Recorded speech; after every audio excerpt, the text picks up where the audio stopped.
아무튼 뭐 이런 논란에도 불구하고 어쨌든 구속영장이 청구가 됐으니까 그 이전에 이제 체포 동의안이 국회로 넘어올 것 아니겠습니까? 뭐 오늘이라든가 이렇게 이제 법무부를 거쳐서 대통령 그것도 아마 사인이 있어야 할 겁니다. 뭐 국회로 넘기니까. 그래서 이제 국회에 와서 한동훈 장관이 또 제안 설명을 하고 그러나 뭐 현재 상황으로 볼 때는 부결되지 않겠나 이렇게 보이는지 그렇게 되면 이제 불구속 기소를 하지 않겠습니까? 예, 하죠. 그렇게 되면은 이제 뭐 그 준비기일인가 그거 지나고 나서는 이런 사안들 같으면은 계속 일주일에 한 3번씩 하지 않습니까? 하겠죠. 왜냐하면 옛날에 박근혜 전 대통령 그렇죠. 보니까 하루 종일 하는 것 같던데요. 그리고 그거 모든 걸 떠나서 제 생각에는 이재명 대표가 유죄든 무죄든 빨리 결론이 나야 됩니다. 국정이 이재명 대표 하나로 완전히 혼돈에 지금 들어가 있잖아요. 뭐 민생이고 뭐 저기 더불어민주당 맨날 민생 정치하면서 지금 민생보다도 이재명 대표의 민생에 지금 전념하고 있다는 느낌이 들 정도거든요. 그렇죠. 예. 그러니까 카운터 파트가 그러니까 국민의힘도 그거 위주로 돌아가는 거예요. 어쩔 수 없죠. 네, 어쩔 수 없죠. 그쪽에서 계속 그렇게 나오니까. 왜냐하면 이재명 대표를 그 국민의힘에서 그렇게 할 때, 아유, 저 억울하겠습니까? 할 수는 없잖아요. 그럼 국민의힘도 거기에 대해서 공격을 해야 할 수밖에 없으니까. 그래서, 법원에서 이 재판은 아까 뭐 준비기일 하는 공판 준비기일을 말합니다. 공판 준비기일은 뭐냐 하면 이제 재판정에서는 사건을 아마 이재명 대표 사건은 그 사건만 가지고 계속 진행을 할 겁니다. 딴 재판 안 넣고. 그러는데 그렇다 하더라도 이 공판 준비 기일은 변호사, 피고인은 안 나와도 됩니다. 변호사, 검사, 판사 나와가지고 쟁점을 정리하는 거예요. 뭘 다투느냐, 뭐는 인정하고. 근데 인정하는 게 하나도 없으니까 이거는 준비 기일이 뭐 의미가 있는지는 모르겠는데. 그다음 그러면 검찰에서 증거로 이러이러한 것들 증인 신청하고 하겠다. 이런 걸 이제 좀 정리하는 게 공판 준비 기일입니다. 그거가 아니라 재판을 일주일에 여러 번 하면은 뭐 열흘에 한 번은 넣든가 한 달에 한 번 하면은 대표로서 뭐 직무를 수행하는데 큰 무리가 없는데 일주일에 전에 박근혜 전 대통령처럼 몇 차례씩 하고 이것도 기간이 정해져 있는 거 아닙니까? 뭐 불구속이니까 이제 관계는 없죠.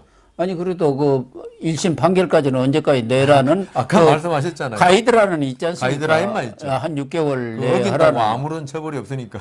그러면은 매주 가서 그거 하고 앉아 있으려면은 매주 가서 몇 차례 당 대표를 내놔야 하는 거 아니에요? 그러면 서초동 거기다가 당 대표실을 군사무소를 차리든지 당 대표실을 거기다 차리든가. 그래서 아마 그 이낙연 그 전 총리 측에서도 김종인 의원한테 비대위원장 맡을 의향이 있냐 물어본 게 아마 그런 취지 같아요. 근데 김종인 씨는 뭐 그런 거 없다 그러는데 그 양반 하도 지난번에도 맡았는데 그 양반 하도 말이 여기 있다가 또 그쪽으로 넘어간다.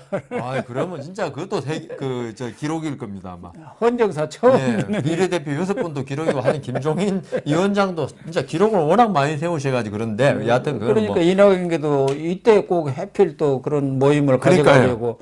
비대위원장 얘기를 하니까 이 사람들이 혹시 가결표로 플랜 B를 생각하고 있구나. 가결이 되든 안 되든 이렇게 계속 재판이 벌어져가지고 구속 안 돼도 언론에 계속 이재명이 재판하는 것만 나오면은 민주당은 죽을 노릇이죠. 내년 선거가 있는데 기자들이 그 앞에서 찍고 그럼 이제 나가라고 할 수밖에 없지 않습니까? 그러니까요. 그러니까 그런 것에 대비해서 쓱 또 운을 띄워본 거죠. 미리. 뭐 김종인한테 비대위원장 줄 거겠습니까? 그걸 안 하죠. 얘기를 해갖고 비대위원장 이걸 말하자면 이 말을 좀 이슈화 시키려는 거죠. 이제 더불어민주당이 이재명 리스크로 드디어 이제 위기에 빠졌다. 아니면 좀 전에 말씀하신 대로 당 대표라는 직무를 행할 수 없다. 그러니까 비대위로 가야 한다. 가는 거 아니냐.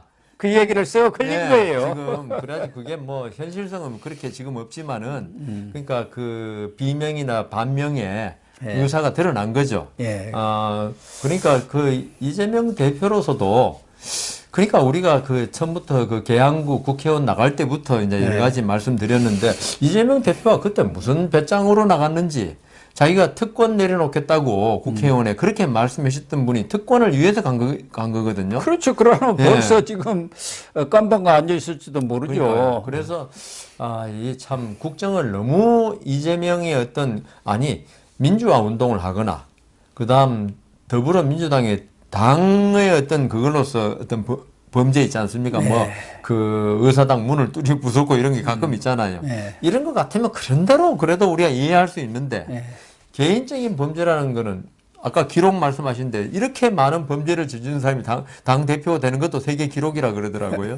그런 식으로 그래 이재명 대표가 제가 저번에 다 말씀드렸는데 정말 우리 국가를 위하고 본인 뭐 맨날 애국한다 그러니까 예, 국가를 위하고 국민을 위하고 민생을 위한다면 있죠.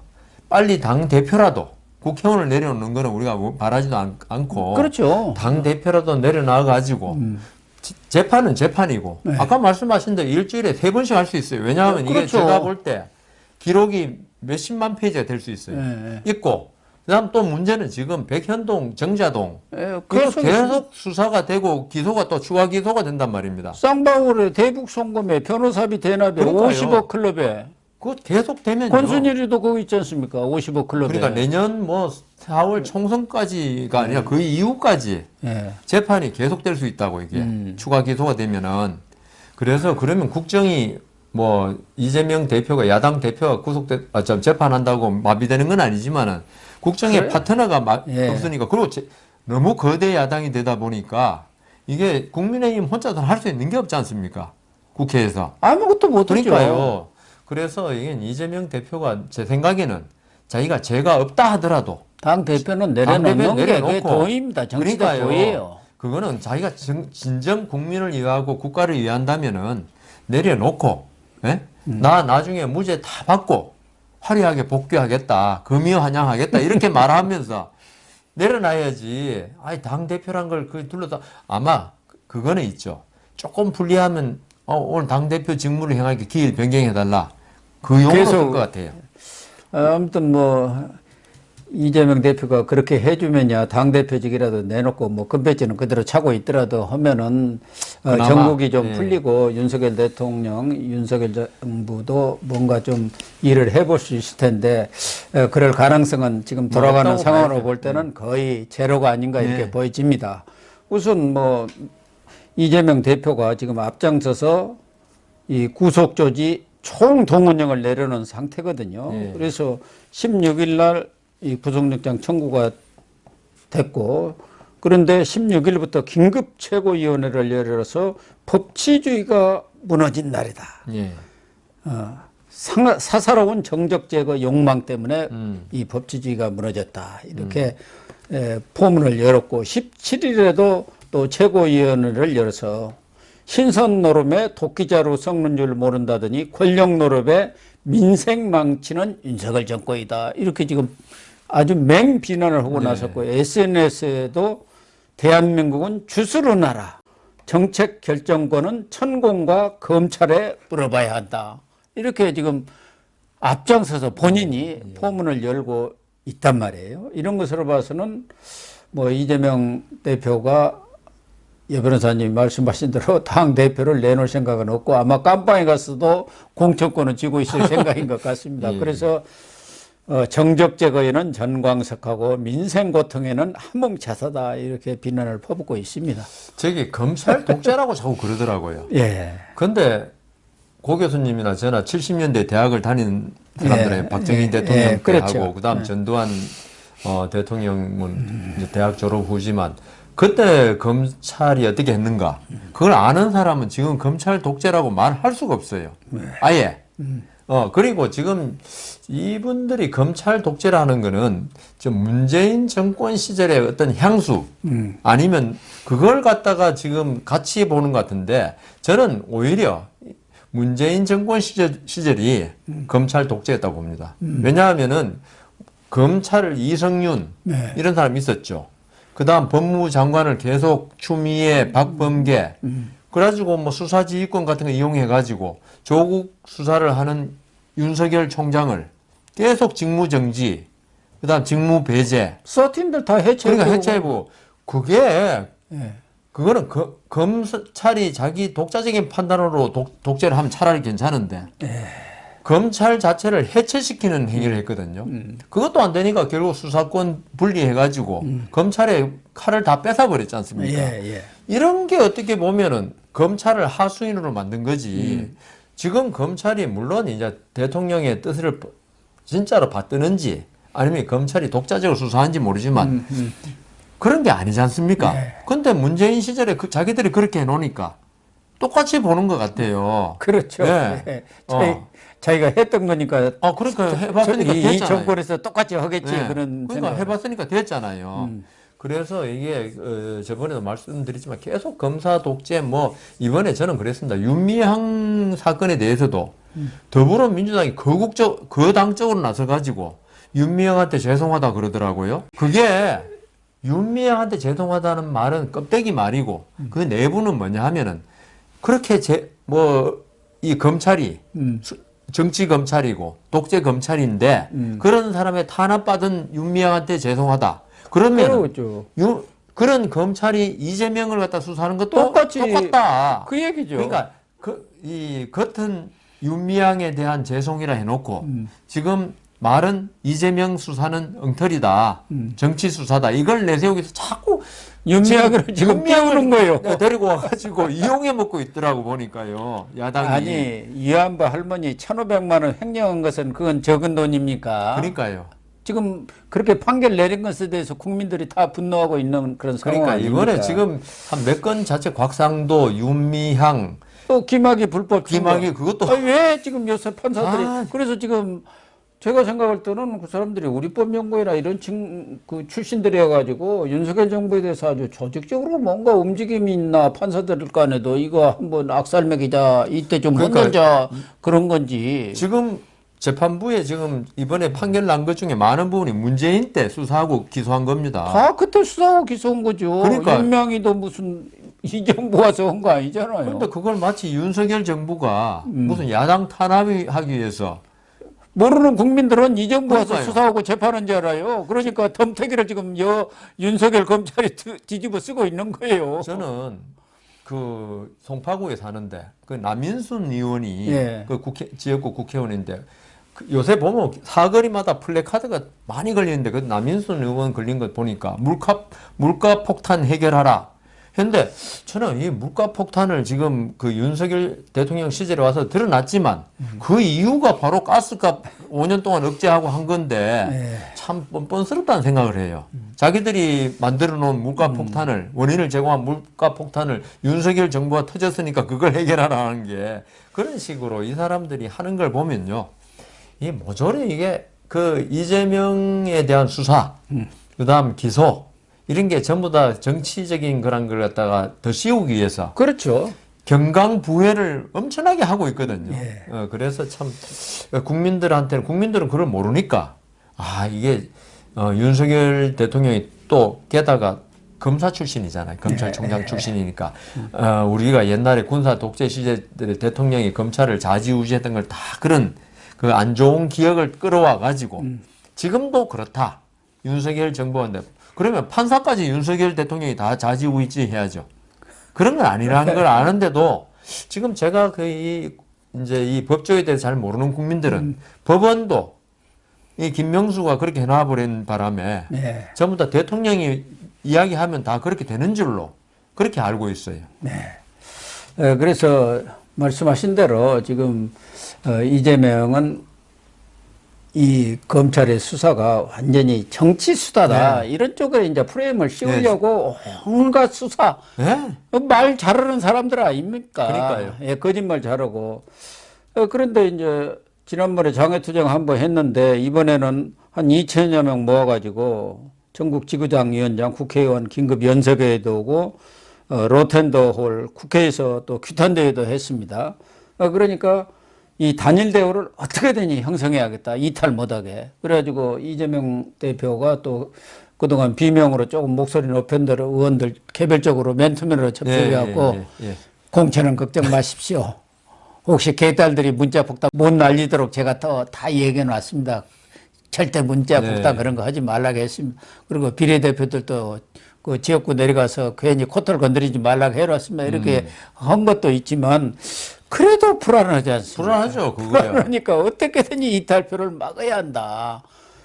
그래서 이탈표가 과연 얼마가 나올까? 최하 5표에서 뭐 많게는 뭐 3, 40표까지. 지금 한 28표만 나오면 구속되는 거죠. 예, 구속 네, 체포동의안이 가결되는 거라. 구속 여부는 뭐 판사가는 거니까. 그래서 정의당하고 이제 시대전환 조정원 의원 거기는 그 특권 사람들까지 내려놓으라고 그랬죠. 하면은 이제 28인데 사실은 국민의힘도 또 이탈표가 있어요. 권은희 의원 같은 경우는 그렇죠. 또 있고 그래서 몰라요. 또 압니까 이준석께서도 또 그렇죠. 은근히 또 네. 거기 가서 누가 쳐다보는 것도 아니니까 이게 제일 무서운 거예요. 무기명 비밀. 그렇죠. 이준석께는 뭐 윤석열 대통령에 타격을 입힐 수 있다면 뭐든지 다 할 수 있으니까요. 아 그러니까 몰라요. 윤핵관한테 타결만 된다면.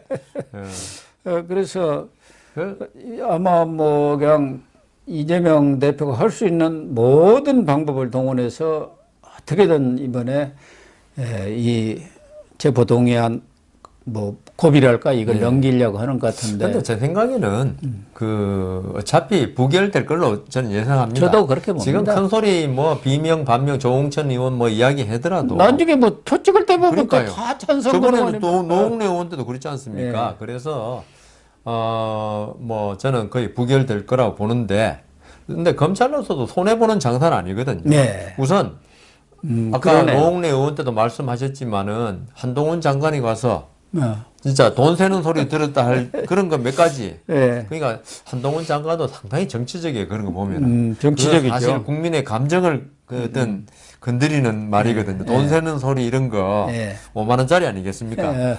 그런 걸 딱 듣는 순간에 노웅래 의원에 대해서 무죄라고 뭐 무죄 내지 모르겠다 한 사람도 아마 그렇구나. 국회의원 자들이 말이야 전부 다 돈에 파묻혀가 사는구나. 이렇게 할 건데 이번에 또 한동훈 장관이 아마 비장의 무기를 들고 나올 것 같아요. 예. 이재명 대표가 저렇게 버티고 그다음 부인하고 검찰을 모면하고 그러면 검찰도 가만히 있을 수 없다. 검찰은 지금 네. 모멸을 많이 당하고 그러니까 있지 않습니까? 영장 청구 사실에는 못 썼지만 그때 그 돈 세는 소리 노웅래 의원 때 그런 게 영장 청구 사실에는 못 써요. 그렇잖아요. 그거는 판사한테 가는 법률 문서인데 돈 세는 소리가 있습니다. 그런데 이제 아마 그런 아주 그 정치적인 증거로는 낼 거 아닙니까? 돈 새는 소리 녹음이 되어 있다는 하는데. 거예요. 이거 보세요. 네, 그렇죠. 요 녹음 그거는 이거 이제 보세요.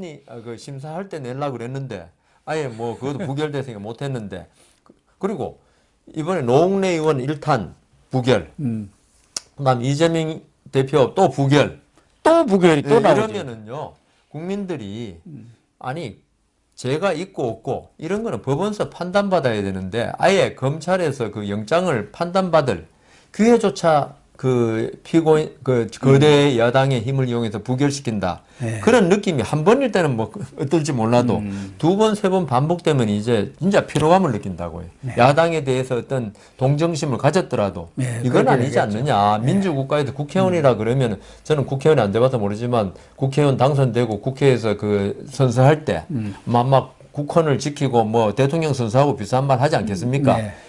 했던 사람들이 자기한테 불리하다고 그리고 나한테 손해본다고 할 때는 법을 안 지켜도 된다. 이거는 아니다 이거죠. 그거는 법치주의를 하겠다고 또 변호사 아닙니까? 네. 이런 사람이 아니 억울하면 나중에 법정에서 호소하라 이거예요. 그게 민주국가의 절차에 다 정해져 있는데 나는 억울하니까 법의 제도 안에 들어갈 수조차 없다는 거거든요. 법 제도란 테두리 안에 나는 안 들어간다. 지금 그 이재명 대표 정치 검사 이런 게 전부 다 정치라는 건 법하고 좀 약간 밖에 있잖아요. 네. 그러니까 나는 법 제도 안에서 안 싸운다. 밖에서 싸우겠다 이거거든요. 그러면 이게 변호사이면서 국회의원으로서 법을 만드는 어떤 국회의원 아닙니까? 준법을 갖다 헌법 준수라고 선언했던 사람이 나는 안 지켜도 된다. 이게 이재명 대표가 맨날 했던 특권의식 내려놓기 하고 정반대되는 겁니다. 네. 만일 이재명 대표가 아니고 이번에 뭐 보통 사람이 그래 했다. 말이 안 되잖아. 그건 있을 수도 없고. 근데 왜 국회의원이고 당대표라고 해서 그런 법 제도하고는 전혀 관계없이 취해 법권지대에 있는 사람처럼 노느냐 이거예요. 차라리 뭐 미국 그 외교관이면 그렇게 할 수는 있겠지만 한국 국민이고 그다음 한국의 법을 갖다가 우리 사법 제도 하에서 법률 제도 헌법과 국회법이라니까 선거법 하에서 국회의원이 된 사람인데 자기가 될 때는 그 법을 잘 지켜가지고 국회의원 된 사람이 자기한테 불리해지니까 그 법 나 몰라. 이건 아니다 이거죠. 그러니까 그 구속영장에도 내로남불 아시타비의 전형이다. 그렇죠. 나는 맞고 너는 틀리다. 내로남불 아닙니까? 저는 그 영장에 그런 말이 있는지는 몰랐지만 아니 뭐 그렇게 그런 의미가 있겠죠. 그래서 저는 이재명 대표야말로 있죠. 제가 이재명 대표라면 또 생각이 달라질지 모르지만은, 내가 그 야당 대표지만은 어떤 국회의원으로서, 그리고 국민의 어떤 뭐 일종의 지도자 아닙니까? 국민들한테 우리 소크라테스를 존경하는 게 악법도 법이다 하면서 억울하지만 사약을 먹고, 그 사망한 거 아닙니까? 그런 정신이 필요하다 이거죠. 그러니까 뭐 정홍천 의원이라든가 또 진중권 교수 같은 경우도 아니 그렇게 죄가 없으면은 당신이 떳떳하게 가서 영장 심사 받고 그러고 나서 거기서 무죄 판결을 받으면 만세부르고 올 것 아니냐. 그러면 검찰도 죽고 윤석열 정부도 죽는데 왜 그걸 거부하고 이렇게 체포 동의안까지도 본인이 대선 때 약속했던 그 약속마저도 파기하면서 이렇게 하느냐는 얘기 아닙니까? 어쨌든 뭐 이재명이는 어떻게든 이번 막아야 한다 해갖고 들리는 이야기는 이재명의 이제 사부가 정치적 사부가 이해찬 아닙니까? 이해찬까지 나서가지고 지금 이 총지휘를 하고 있다. 이 동의안 부결에 이해찬이가 얘기해갖고 말 안 들을 사람 나는 저 별로 없다고 봅니다. 민주당에 현재. 그게 무섭더라고 저는. 무섭게 인상도 무섭고. 자네 그렇게 너무 독하게 정치하지 마소 하면은 예 알겠습니다. 일종의 대부 아닙니까 지금? 대부죠. 밖에서 완전히 사실상 대부죠. 이해찬까지 지금 나섰다고 합니다. 그러니까 그분 많이 왜냐하면요. 제가 재판해 보면요. 재판이 아무리 우리가 이길 것 같아도 막상 선고하는 날까지 다 불안해요. 불안하죠. 아무리 이긴다 그래도. 그럼요. 예, 그러니까 그건 재판 받고 어떤 법원이나 검찰의 결정을 앞둔 사람들은 그 결론이 딱 날 때까지는 전부 다 불안해하니까 이 지금 더불어민주당의 이재명 대표나 이런 분들도 우리 아까 말씀드린 대로 부결이 거의 뭐 확률이 90%, 95% 이상이지만 그건 아무도 모르는 거란 말입니다. 세상 일이라는 거는. 그렇기 때문에 지금 이해찬 전 총리까지 나서가지고 활동을 하고 있거든요. 우리도 또 건강진단 받아보면은 그렇죠. 건강 그거 딱 나올 때까지 그냥 불안하죠. 뭐 없나 이래갖고 불안하지 않습니까? 그런데 그러니까요. 이거 경우는 자기 어떤 정치적 운명이 걸린 사안 그렇죠. 아닙니까? 그러니 어떻게 불안 안 할 수가 뭐 없죠. 잠이 안 오죠. 그런데 이제 이 민주당에 있는 외곽 세력들은 이거 이제 전쟁이다. 그래가지고 김민웅이라고 있지 않습니까? 저 김민석이 형이고 지금 촛불행동 그 상임 대표입니다. 이제는 전쟁이고 한동훈 탄핵에 무기를 들어야 한다. 무기가 없이 어떻게 싸우느냐. 그래서 전국적으로 이 무기라는 게 이제 우리는 촛불이다. 그 조직화해야 한다. 이렇게 나서고 그것도 낙검수에 그 김영민이라고 있잖아요. 국회의원 김영민도 똑같은 동명이인인 하는 것도 비슷하네. 입니다만은 거기도 지금 이 SNS라든가 이런 쪽에 그러니까 민주당의 외곽에 있던 사람들까지도 총 나서가지고 지금 난리 법석을 치고 있습니다. 그러니까 그게 좀 전에 말씀드린 대로 한동훈을 탄핵해버려야 한다는 거예요. 박근혜 전 대통령 탄핵 재미를 봐. 탄핵이 뭐 계속 나오는데 걸피도 하면 탄핵입니다. 근데 전쟁이다 이런 이야기는 아까 말씀드린 대로 이 문제를 이재명 대표의 어떤 사법 문제를 될 수 있으면 법의 영역으로 안 가져가겠다. 정치적 영역에서 그러니까 전쟁이라는 거는 법이 통하는 영역이 아니지 않습니까? 그렇기 때문에 지금 뭐 김민웅 씨라든가 모든 사람이 이거는 이재명 대표가 어떤 그 우리나라의 법적 절차에서 처벌받는 게 아니고 오로지 정치적으로 탄압받는 거니까 이걸 법의 영역으로 끌고 들어가려는 한동훈이나 그다음 윤석열 정부는 잘못됐다. 이거는 그래서 이거는 법 외의 걸로 해결하겠다. 지금 이 말이거든요. 그래서 그 보좌관하던 김현지가 그 전쟁이다 그랬죠. 전쟁이라고 문자 보낸 거 아닙니까? 그걸 또 이재명에는 다 보라 하고 이렇게 썩 이렇게 보여준 거예요. 그 치밀한 건 맞는 것 같아요. 그래서 아무튼 뭐 지금 총동원령을 내려가지고 단일 대우를 끝까지 유지하도록 하려고 아주 그냥 사력을 다하는 것 같은데 검찰에서도 이 사건은 민주당에 대한 수사도 아니고 민주당 대표에 대한 수사도 아니다. 성남시장 시절에 토착 비리, 자범 수사다. 그렇게 규정을 한 거 아니겠습니까? 그렇죠. 예. 그런 차원에서 국회도 좀 국회의원들이 임해줬으면 좋을 것 같습니다. 아까 그 이재명 대표가 제가 말을 빠뜨린 게 있는데 토착 비리란 거 있죠. 제가 이게 지방에서 근무하는데 지자체 선거하고 나서 토착 비리가 너무 많아졌어요. 예, 너무 그래서 이걸 검찰이 있죠. 마음 먹고 수사만 했으면 아마 전국의 시장 군수들 이 임기 전에 끝나는 사람 엄청나게 많을 거예요. 네. 왜냐하면 토착 비리가 있을 수밖에 없는 게 이게 선거 자금이 천문학적으로 드니까 네. 이게 딱 그 단체장이 되면 돈이 다음 선거를 위해서 돈을 마련할 수밖에 없었어요. 네. 그래서 그 성남시장이 이때까지 다 구속됐는데 이재명 대표가 이번에 과연 구속 안 되는 기록을 세울 것이냐. 그건 구속만 안 됐다는 거지 범죄가 없다는 건 아닌데. 네. 그래서 이 토착 비리란 게 있죠. 어떻게 보면 우리나라의 풀뿌리 민주주의거든요. 지자체가. 예. 이 지자체의 존재의 의의를 완전히 몰각시키는 건데 그러면 이재명 대표는 본인도 아까 이야기했다 그랬잖아요. 다른 전부 다 구속되겠네라고 그 지자체장. 그래서 이게 이재명 대표는 지금 부인하고 있지만 이 대장동 사건이나 단체장이 관여 안 될 수가 없는 부분이 워낙 많기 때문에 네. 검찰도 자신을 가진 거고 그리고 토착 비리 이걸 지금 한순간에 다 뿌리 뽑지는 못하겠지만 이번에 이재명 대표 사건을 있죠. 예. 정말 그 뽐보기로 삼아서 이 토착 비리에 대해서 검찰, 경찰이 계속 감시하고 뿌리 뽑아야 됩니다. 안 그러면 우리나라의 민주주의 풀뿌리가 다 죽어버려요. 맞습니다. 예, 그래서 이재명 대표는 이번에 자기가 만일 잘못된다면은 희생 그 순교자가 되는 거라고 생각하면 됩니다. 아니, 자기 석사 논문에도 그 얘기가 다 나와 있지 않습니까? 아, 본인도 그래요? 예. 그 왜 이렇게 토착 비리가 많은지에 대해서 그것에 대해서 지금 자기가 했던 일들이 다 그 석사 논문에서 뿌리 뽑아야 할 그 토착 비리 아주 전형들로 다 예시가 되어 있어요. 근데 이제 그 석사 논문은 나 그 필요 없다 해갖고 반납해 그렇죠. 내가 버렸습니다. 그 뭡니까 필리저라이즈 표절 이야기. 그리고 토착 비리가 가장 심한 곳이 개발이 많은 곳입니다. 그래서 성남 용인 뭐 이런 성남 용인은 이게 제가 재판할 때 보면 6개월마다 갈린다고 농담했는데 그렇습니다. 예.